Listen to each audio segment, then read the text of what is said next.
Welcome into Jags AM. I'm Kainani Stevens. Free agency in the NFL kicking off last Wednesday, and a whole lot of changes to this Jaguars roster have come about since that time. Brian Sexton is with me today. John Ogier is off. And Brian, I think the big thing we need to talk about, because at this point last week, Calvin Ridley was still in the mix, but he has since signed with the Titans. So our first big thing today is zeroed in, because Zero is no longer on this roster. Calvin Ridley getting a huge guaranteed deal, $50 million guaranteed over $92 million over 4 years as he heads to the Titans. Now, Brian, no one's excited when a Jaguar goes to play for the Titans, but when you saw that contract deal, it kind of made sense. Yeah, you didn't want to pay that. The Jaguars had him here all year last year, and it was a contract year for Calvin, and yet he still struggled to be in the right place at the right time way too often. If you watch the Jags last year, there were moments where you're thinking, what is he doing?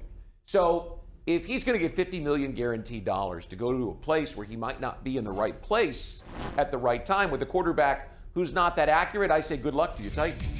Calvin Ridley's a dynamic talent. We watched him on the training camp field last year and had huge expectations for what he would do. And at times, Kai, we went, wow, what he has done. What he did in his only season in Jacksonville was, give us a glimpse, give us a taste of what he was capable of. And the Titans said, we love it. We'll pay him. And the Jaguars said, we'll move on. A little bit of what could have been, right? Because if you look at the situation a little bit differently, maybe if Josh Allen's contract gets sorted out a little bit sooner, you can franchise tag him, maybe get another year and see what that would turn into. But all for naught, as Calvin is now headed to Tennessee. Our second big thing today is a big addition. So because they didn't spend that money on wide receiver Calvin Ridley, they were able to spend it on a big guy. The big addition being Eric Armstead, the new defensive lineman. Brian, we've been talking for a while about adding some big guys to the line. Those were big issues for this team last year, and certainly feels a need both in leadership and on the field. Well, he's big and he's got great wingspan. When you watch him play as we are right now, you see a guy who can make a play even when it seems like the play isn't there to be made. The quarterback's sliding out of the pocket, but he can reach and pull a guy to the ground. Imagine what you can do with a big body like Eric Armstead pushing the pocket. We didn't have that last year, where the pocket was making the quarterback decide to go to his left and Josh Allen, or to his right and Trayvon Walker.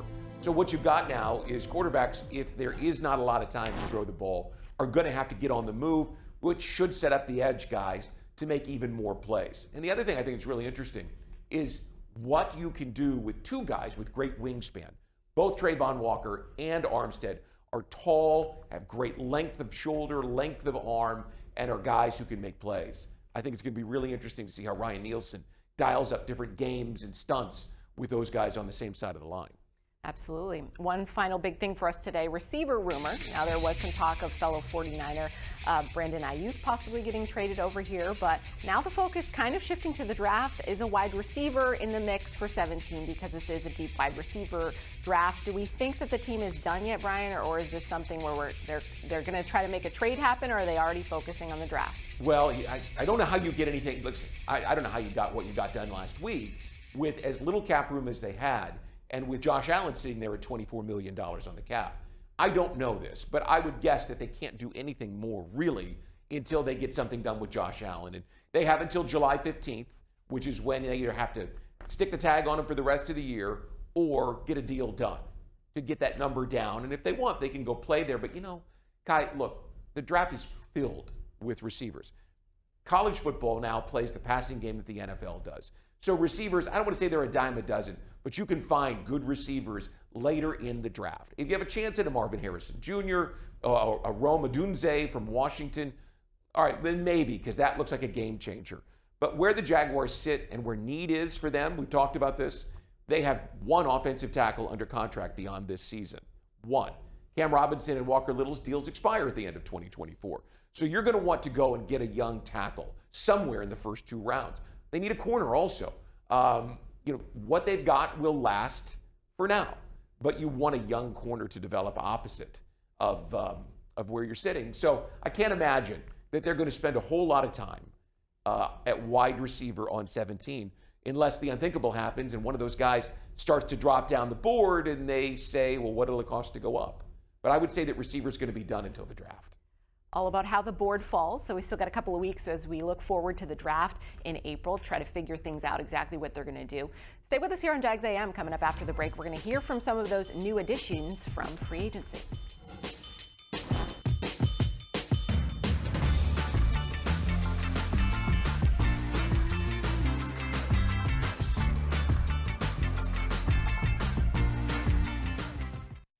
Hey Florida, this is Luke Fortner, center for the Jacksonville Jaguars.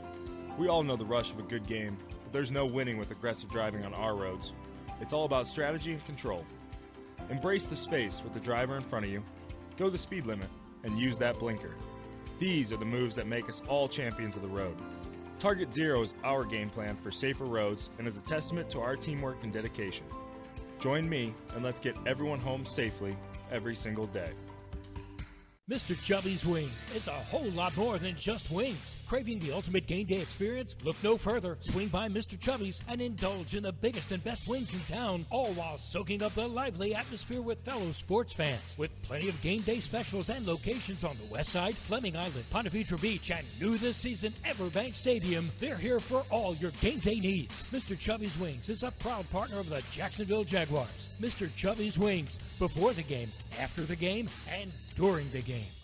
Jags fans, do you have a high schooler interested in a career in sports? High schoolers and one parent or guardian are invited to Everbank Stadium Tuesday, April 16th from 6:30 to 8:30 p.m. for a Be Inspired by Jags Jobs event presented by the Florida Lottery.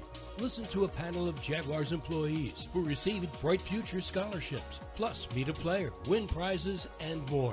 Space is limited, so visit jaguars.com/brightfutures to register. Freight, move the freight, move the freight. Magellan Transport voted the coolest office space in Jacksonville. You can apply online at magellanlogistics.com today. Welcome back to Jags AM in the Hyundai Studios. Brian Sexton is with me today. John Ogier off, I assume on a beach somewhere with a cocktail in his hand. At least I hope so for John's sake. John strike you as a beach guy? Absolutely. Right. Probably a giant. I've seen his giant beach hats at training camp, so I assume he's a giant hat guy on the beach. I've never seen him at the beach. I, like you, would think the hat would be there if he was. All right, guys, if you're on a beach somewhere, go look for Ozone. I think he might be out there. He'll be back with us next week, but a lot going on this week. I mean, we've had some different shows since then, but we haven't had a Jags AM since all of these new additions to the team. Brian, is there a name that sticks out to you so far that is kind of the jewel of the class? I feel like everybody kind of fits a need. Obviously, Armstead is the newest and latest, which is great, but all of them kind of fit a need, which is great. Well, Trent Baalke, when he sat before the media in late January, Kai talked about getting more physical up front on both sides of the ball. And we assumed, obviously, that on offense, that meant changing center, right? Finding a guy that you could count on that would help you on third and short, which the Jaguars struggled at. So Mitch Morse immediately comes to mind when you watch the highlights of him and what he was able to do in that Bills offense, which was more pass-centric, right? I mean, they threw the ball first, but Mitch gets out there and moves guys, which we didn't see enough of with Luke Fortner last year. You need someone who can clear space, especially on third down and short. So Mitch Morse strikes that, but then you bring in Eric Armstead, who he came through here 9 years ago on a rookie prospect visit. And I will never forget how tall and long he was for a defensive tackle. Right? We're all used to Calais Campbell, who plays out on the end, but this is a guy who's been an interior guy. And of course, he went on to great success with the Niners and is not just a stud on the field, but off the field as a 4-time NFL Walter Payton Man of the Year nominee from the Niners. So you're bringing in a big guy who will create a lot of havoc in the middle of the line. At least we hope that he does. And I think those two guys are the ones that meet the test that Trent set out that day, which was we have to be more physical. I think Armstead specifically, probably one of Trent Baalke's better draft picks. He was drafted by Trent Baalke in San Francisco. That relationship certainly has withstood time because he got him to sign here in Jacksonville. And Armstead spoke to us yesterday and said a little bit about what he's hoping to bring to his new team. The Jags were a good team before me. And, whenever I enter a situation, not just football, but in life in general, when I'm meeting people, when I'm, entering a situation, working with people, I want to make the place better than when I found it. I want to make a positive impact. And so I think this team was already a phenomenal team, and I think I can help get them to the next level. So having that opportunity is something I look forward to as well. I'm kind of interested to see how he and Roy Robertson Harris play next to each other. He played at Oregon with DeForest Buckner, who we now know obviously is in Indianapolis, but he was drafted by the Niners, and so is Buckner, and they played next to each other on the same line in San Francisco. You've got that size, that height, the length, the ability to block passes in the middle. Well, Roy's that guy. I mean, Roy's 6'6", and he's got the long arms as well. So you put those two guys next to each other in the middle. Longtime Jaguars observers will remember what it was like when you had Marcus Stroud at 6'6" and John Henderson at 6'7" in the middle of the line. I mean, it was like having a Coke machine next to a Pepsi machine, right? I mean, you had these two big bodies, and you had to move around them. You had to go to the outside.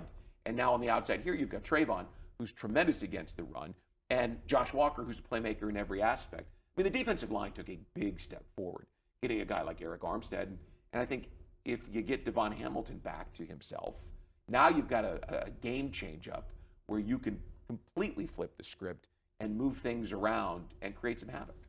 I think one of the first things Armstead said when he was talking to the media yesterday is he wants to stop the run, which, as we know, got away from the Jaguars at the end of last season. But they have the skill and talent level to be, at the beginning of the season, we saw they were one of the better teams at that. So hopefully with that new defensive scheme with Ryan Nielsen and what they can work out with these new players, it's going to be a lot different. Well, and listen, you know what you've got in Indianapolis with Jonathan Taylor, right? Although the Jaguars have done a nice job on him in recent matchups.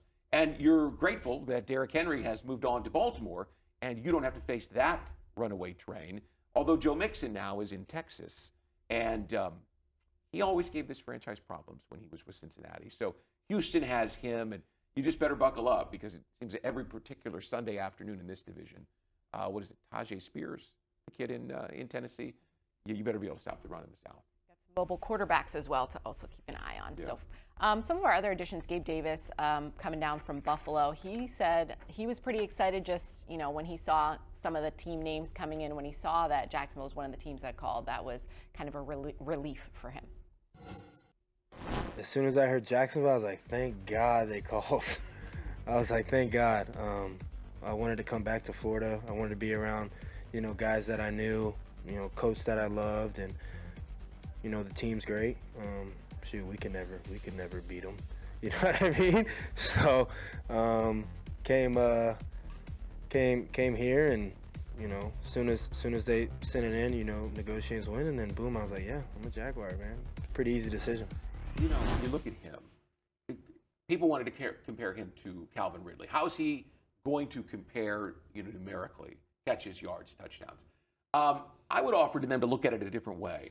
Look at it as if he is Marvin Jones' replacement. 2 years ago, Marvin Jones, Christian Kirk, Zay Jones, and Evan Ingram were the basis for which Trevor Lawrence, launched into that second half of the season and really looked like that franchise quarterback that everybody expects to see every single Sunday.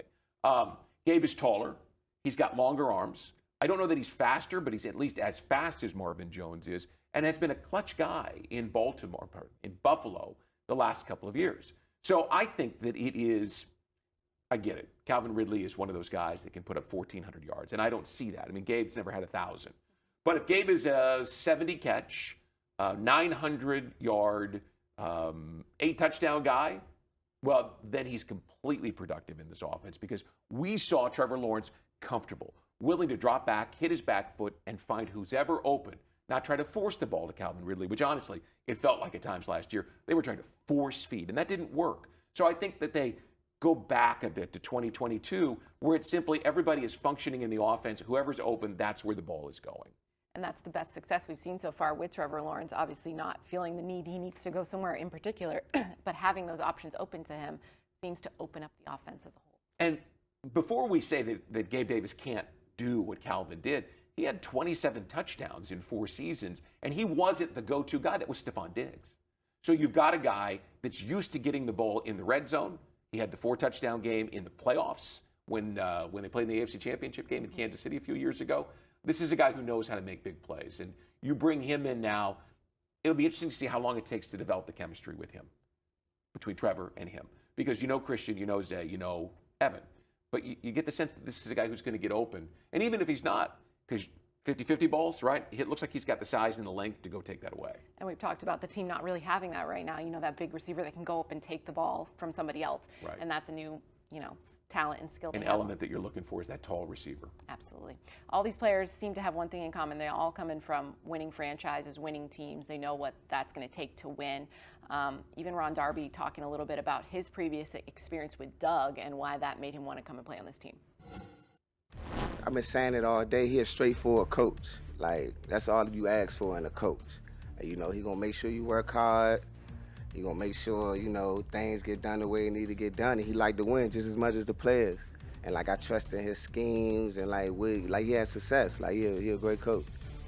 You have to remember in free agency, obviously these guys can pick where they want to end up, and I'm sure money is a big motivating factor of that, but you also want to go somewhere where you're comfortable, you feel like you're going to win, there's other intangibles, and you like your coach, and Doug seems to be winning over a lot of people in some of these interviews. And the other factor there, Kai, is scheme, right? I mean, Ronald Darby is a press corner, and the Jaguars didn't really have a press corner. Tyson Campbell is not necessarily a press corner, so they're going to have to teach him to play that better than he did when he was a rookie, and they tried to.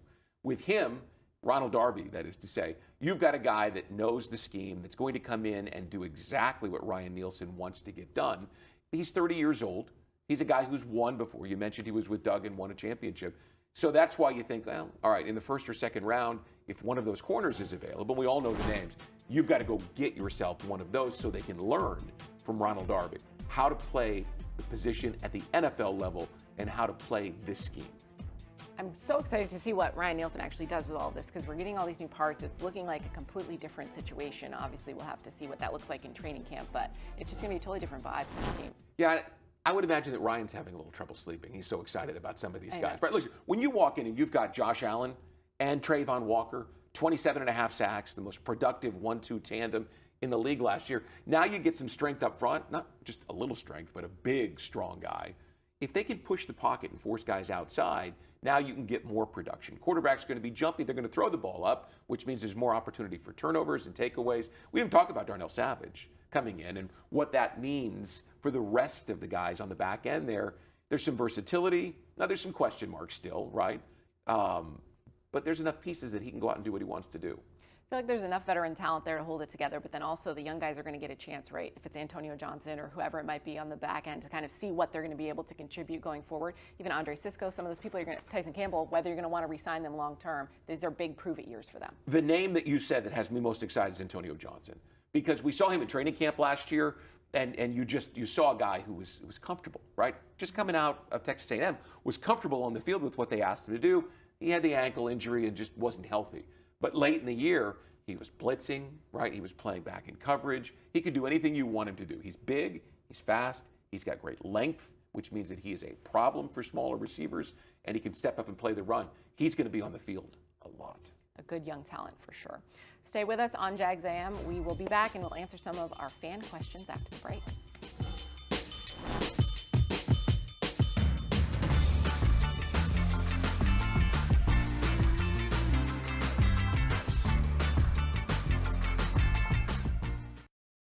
I'm John Davis, Secretary of the Florida Lottery, and I'm proud to lead an agency that is creating brighter futures for Florida students, families, and communities. As the primary funding source of the Bright Future Scholarship Program, the lottery has helped nearly 1 million students reach their dream of a post-secondary education. And we will continue to do our part to ensure that every student across this state is aware of these opportunities and has the resources needed to succeed. Because together, we can build a brighter future for all. And that's a Magellan first down. Move the freight, move the freight, move the freight. Would you like to control your own income? Work at Magellan Transport. Voted the coolest office space in Duval. Bring your talents and let your career flourish. Visit their website at MagellanLogistics.com and apply online. Trust service. Trust Magellan. Jaguars fans are gearing up and saving big at Fanatics.com, the world's largest collection of officially licensed fan gear from all the leagues, teams, and Jaguars players you love. Shop the most trusted brands, exclusive designs by Fanatics, and autographed collectibles from today's biggest stars. Join Fanatics Rewards today and earn fan cash on every purchase. Shop now and get today's special offer. Fanatics.com, officially licensed everything. Jaguars fans, gear up at Fanatics.com with all the latest Jags styles. You can shop now and get today's special offer. Fanatics.com, officially licensed everything. This broadcast is ozone friendly.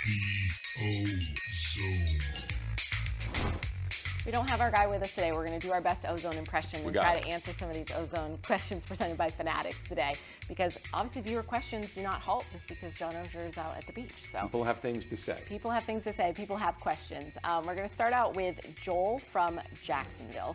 He says, last season, there were several times where the coaches felt that an injured Lawrence with limited practice was a better choice than backup quarterback C.J. Beathard. So does the addition of Jones change those and any future decisions? Also, since Jones is that first-round pick, do they still have the fifth-year option with him? So for me, I'm thinking this is kind of low risk, high reward, right, with Mac? Because what he went through in New England was not great. You know, so many different offensive coordinators, one of which was not an offensive coordinator at all. And it was a tough situation. So, well, let's start with the back end of the question. Because they traded for Mac Jones, because they traded for him, his contract comes with him. So they do have the fifth-year option. But the fifth-year option for a quarterback, and I think I looked at his numbers, something north of $20 million. So you're probably not going to use that. Now, do I think it's an upgrade? Yeah. He's a young, smart quarterback who's had success as a starter in this league. Things went south, but you know, when you look at the Patriots, and you covered the Patriots, so you know, this wasn't the same Patriots team. It wasn't like he had the same talent level around him. They were grabbing receivers in and out, trying to find running back combinations that worked. I think the long and short of it is, you're taking a flyer on a talented, smart quarterback. You're bringing him home and hoping that the surroundings help him get comfortable. And we heard him last week when he was here talk about getting the train back on the track.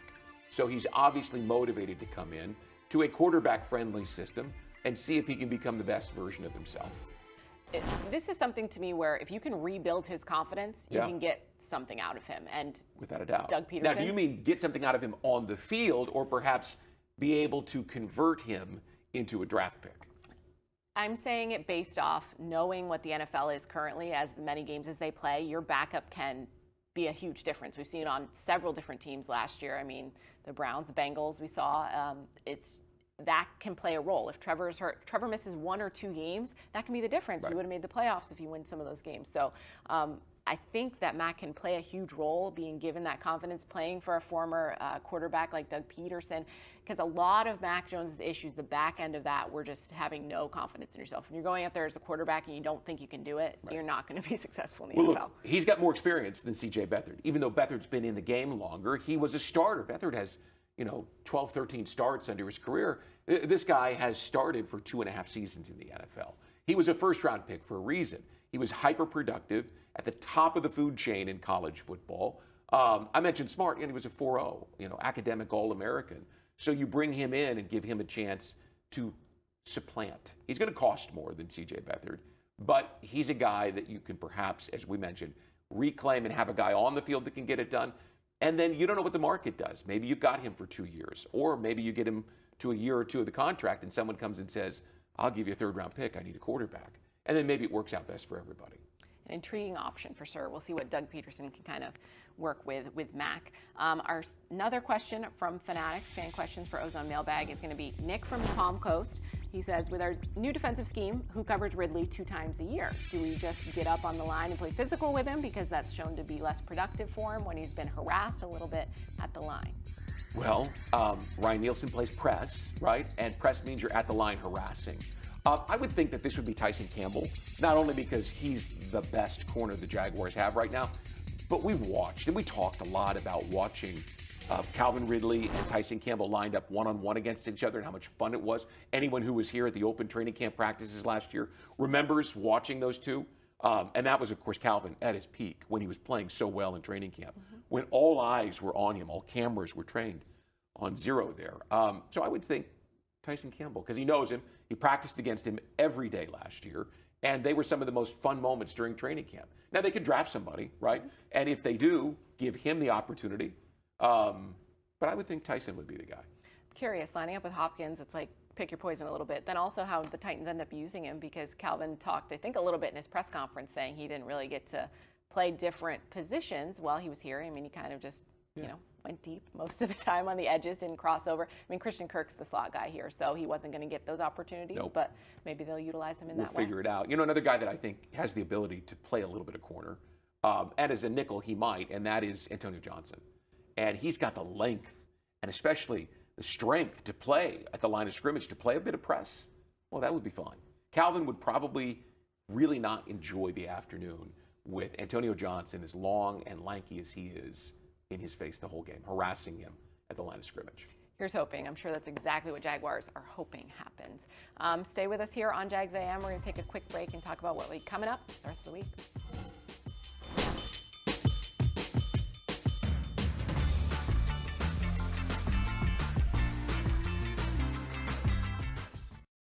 Jags fans, do you have a high schooler interested in a career in sports? High schoolers and one parent or guardian are invited to Everbank Stadium Tuesday, April 16th from 6:30 to 8:30 p.m. for a Be Inspired by Jags Jobs event presented by the Florida Lottery.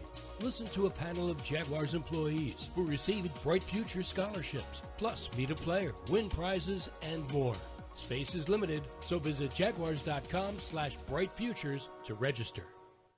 Over 40 years ago, I made a decision to help people. Might sound simple, but following your passion never is. Big ideas tend to get bigger. What started out as one lawyer's vision is now a team of over 400 with an obsession. Today, protecting you and your family is more than a job. It's a way of life.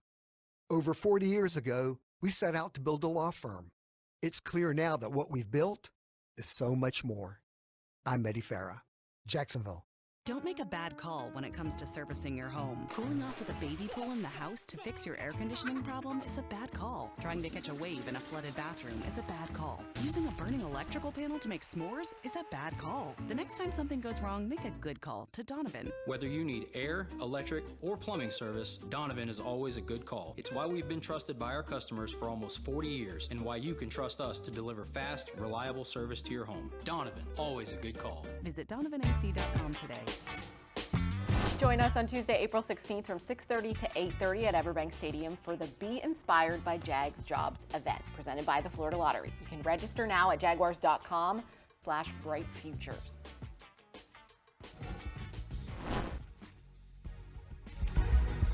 We're looking forward to the draft. Of course, you're heading to Detroit this year. Going to Detroit.